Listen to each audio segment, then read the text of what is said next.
தமிழ்நாட்டில் இப்போ majority of the people suffer ஆகிட்டு இருக்கிற ஒரு பெரிய மென்டல் ப்ராப்ளம் என்னன்னு சொல்லி பார்த்தோம்னா காக்னிட்டிவ் டிசனன்ஸ் அப்படின்னு சொல்லலாம். அதாவது ஒரு பெரிய போலரைசேஷனோ இல்லை ஒரு ஐடியாலஜிக்கல் போலரைசேஷனோ நடக்கிறப்போ ஒரு மெஜாரிட்டி ஆஃப் த க்ரௌட் அந்த பக்கம் சாஞ்சிருக்குது, அந்த க்ரௌட் ஜெயிக்குது. அப்படிங்கிறப்போ இன்னொரு மெஜாரிட்டி ஆஃப் த க்ரௌட் அந்த பக்கம் சாயுது.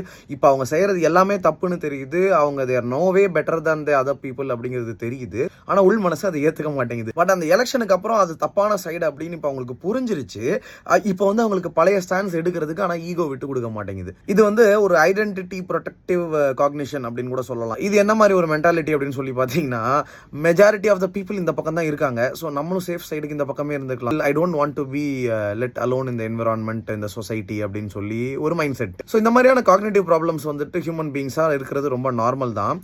ஆனால் இதை தண்ணி ஊற்றி வளர்க்குற மாதிரி நம்மளுடைய எதிரிகள் எனிமி அப்படின்லாம் அந்த ஆடியோ லான்ச்சில் பேசின நம்மளுடைய சீஃப் மினிஸ்டர் புஷ்பராஜ் இருக்கார்ல, அவங்களா தான் இதில் கல்பிரட் அப்படிங்கிறத மட்டும் நீங்கள் புரிஞ்சுக்கிட்டா போதும்.